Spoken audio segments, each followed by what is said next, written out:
Permisi Bu, izin masuk. Iya, mari silakan duduk. Ini Bu, Ibu apakah saya bisa mengganggu Ibu untuk melaksanakan konseling?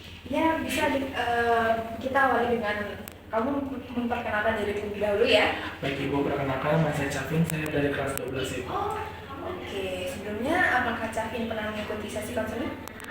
Belum Ibu, ini pertama kalinya saya melakukan. Oke. Em, dengan Anda datang ke sini sesuai keinginan sendiri atau bagaimana? Sesuai dengan saya sendiri.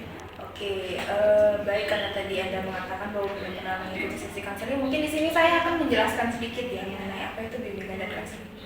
Oke, jadi bimbingan konseling itu merupakan suatu pemberian bantuan dari seorang tenaga profesional atau biasa kita kenal sebagai konselor atau guru BK kepada suatu individu atau kelompok dengan tujuan untuk membantu mereka dalam memecahkan permasalahan serta untuk mencapai kesejahteraan mental mereka.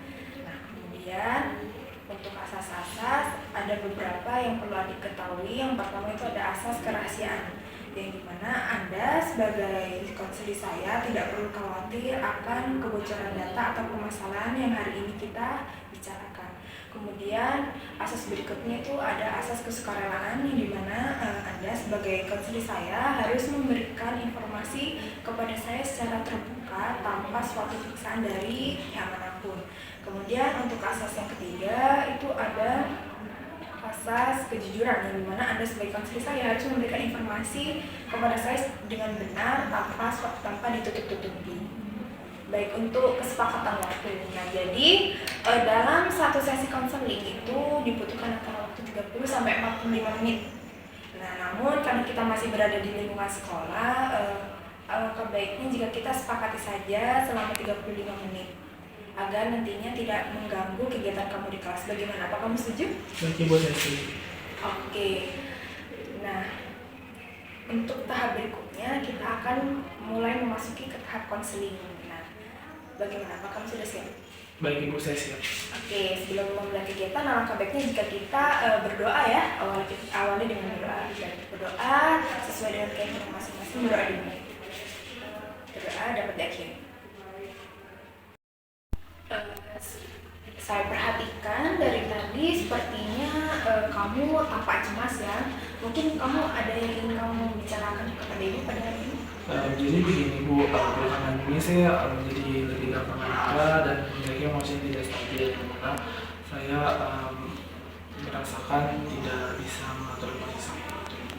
Baik, saya mengerti. Pasti kamu merasa kesulitan sekali ya ketika menghadapi permasalahan tersebut. Namun saya ingin bertanya, ketika kamu mengeluarkan emosi negatif kamu, sebenarnya kamu tuh menyadar gak sih ketika kamu tuh berpotensi merugikan orang lain? Ya jujur Bu, saya merugikan banyak orang, terutama orang tua saya. Oke, bisa kamu ceritakan detail mengenai apa yang terjadi pada akhir-akhir ini? Jadinya pada saat itu saya ingin pergi ke sekolah, tetapi dikarenakan saya telat bangun, jadikan papa saya meninggalkan saya duluan karena papa saya kerja. Jadinya saya mengomeli orang tua saya, papa saya, dan saya merasa bersalah Ibu. Oke. Jadi bagaimana hubungan kamu dengan orang tua? Sebenarnya pada dasarnya baik-baik saja Bu, tetapi saya merasa bersalah pada orang tua saya dikarenakan saya membentak dan memarahi orang tua saya, padahal sebenarnya itu salah saya. Oke, jadi dapat saya simpulkan ya dari sini Acavin merasa kesulitan dikarenakan tidak bisa dalam mengelola emosi, benar begitu? Ya benar Ibu. Oke, ketika Cavin sedang mengalami kesulitan, apa yang bisa Cavin rasakan? Biasanya saya tidak bisa mengontrol emosi saya, seperti melempari barang, seperti membuangkan banyak barang yang pecah ketika saya tidak mengontrol emosi saya dengan baik.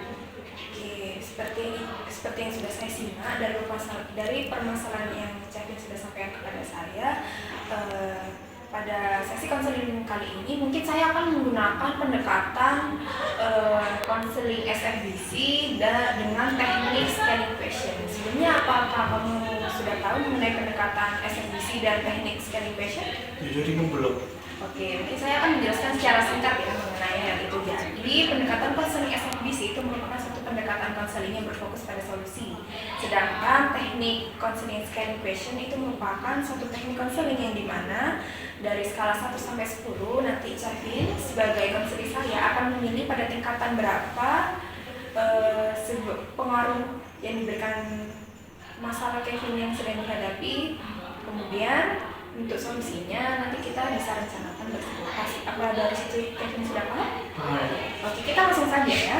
Jadi dari skala 1 sampai 10, seberapa sulit Chavin mengelola emosi Chavin? 8 ibu. Oke, cukup tinggi ya. Mungkin kira-kira Chavin bisa tidak menurunkan ke tingkat yang lebih rendah? Mungkin 6 ibu. Oke, sudah bagus ya. Nah, agar berhasil turun ke tingkat yang lebih rendah, apa yang bisa Chavin kira-kira lakukan? Mungkin saya bisa melakukan hobi saya yang saya suka, dan juga saya bisa mungkin melakukan hal yang lebih penting daripada memikirkan emosi saya. Oke, nah dari skala 1 sampai 10, seberapa yang mampu kamu dalam menghadapi masalah yang sedang kamu hadapi tadi? Mungkin 10. Oke, sudah bagus ya. Benar yang dikatakan oleh Chavin, sekiranya kalau Chavin sedang merasa emosinya merasa sulit dikendalikan atau sedang ingin marah, alangkah baiknya jika Chavin itu meluangkan waktu untuk mungkin bermeditasi, melakukan hobi kesukaan Chavin, atau cuma sekedar makan kesukaan Chavin. Nah, dengan begitu bisa dijadikan sebagai cara alternatif untuk Chavin mengeluarkan emosi negatif. Oke, sebelumnya saya ingin bertanya, apa Chavin suka berolahraga? Jujur ibu, saya tidak terlalu suka berolahraga. Oke, mengingat tingkat kesetresan Chavin yang cukup tinggi, bagaimana jika kita membiasakan kebiasaan baik seperti menulis jurnal atau cuma sekedar atau menulis to-do list ya. Jadi yang dimana Chavin itu akan menuliskan kegiatan kesehari-harian Kevin di sebuah dari kertas. Nah, dengan begitu mungkin Chavin akan merasa keseharian Kevin itu lebih teratur dan lebih tertata. Bagaimana menurut Chavin? Apa Chavin setuju? Baik ibu, saya akan berusaha untuk melakukan hal tersebut. Oke, dari skala 1 sampai 10 seberapa yakin rencana yang sudah kita rencanakan tadi menurut Kevin itu berhasil? 10 ibu, dikarenakan saya pas dengan cara-cara dan ibu yang bilang, langkah-langkah yang ibu bilang, menurut saya bisa membuka pikiran saya supaya saya bisa mengatur emosi saya lebih baik lagi. Oke, tetap semangat ya Kevin, jangan pantang menyerah. Saya percaya Chavin bisa melalui permasalahan ini dengan baik. Oke, nah untuk melihat kemajuan atau seberapa mampu Chavin dalam mengelola emosi Chavin, bagaimana jika kita menjadwalkan sesi konseling lagi pada minggu depan dengan jadwal yang sama? Apakah Chavin bisa? Baik ibu, saya setuju. Oke, terima kasih ya Chavin atas waktunya meluangkan waktunya. Saya ingin masuk